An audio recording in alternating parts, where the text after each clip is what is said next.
संयोजक। ठीक है, आज पढ़ना होगा तरल संयोजक। इसमें आपको क्या है, रक्त के बारे में पढ़ना है। तरल संयोजक के बारे में क्या है, जो दो पार्ट था, इसमें दो पार्ट के बारे में जानकारी लेना था। एक आपका क्या था, रक्त, और रक्त के साथ में क्या था, एक आपका प्लाज्मा के बारे में आपका पढ़ना है। तो प्लाज्मा के बारे में आपका पढ़ना है यहाँ पे, रक्त और लसिका। रक्त और लसिका के बारे में हम लोग को जानकारी लेना है। रक्त के बारे में हम देख रहे हैं यहाँ पे, रक्त कैसा होता है, तो रक्त आपका तरल संयोजी ऊतक होता है।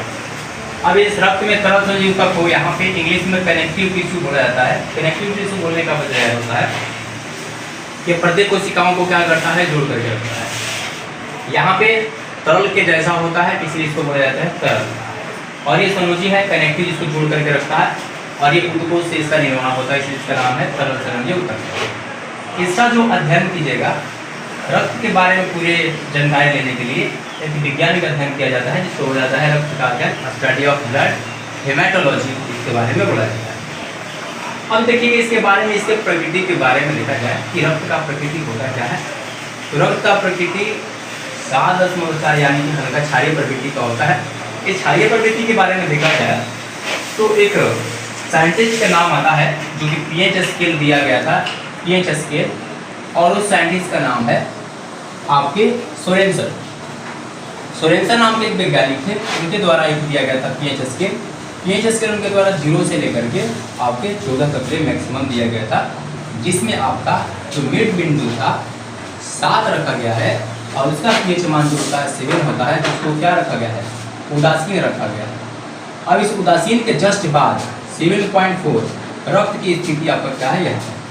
तो जब आप 7 से आगे की ओर बढ़िएगा तो इसकी प्रकृति क्षारीय प्रकृति के जैसा होगा, और 7 से इधर साइड, बाएं साइड की ओर इधर साइड बढ़िएगा, इसकी प्रकृति अम्लीय प्रकृति का होगा।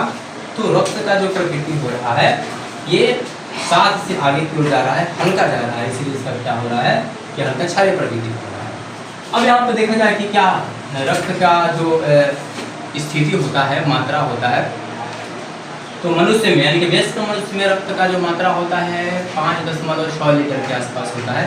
लेकिन उससे भी अच्छे तौर से देखा जाए तो प्रत्येक व्यक्ति के भार के हिसाब से देखा जाए तो भार के हिसाब से रक्त का जो मात्रा होगा प्रत्येक व्यक्तियों में, उसके वजन का 7%, यानी किसी भी व्यक्ति के वजन के 7%, यानी कि उसके वजन के 7% जो होगा वो आपका रक्त का मात्रा होना चाहिए। जैसे मैं सपोज दैट एग्जाम्पल स्वरूप में ले लिया जाए, मान लीजिए कि किसी व्यक्ति का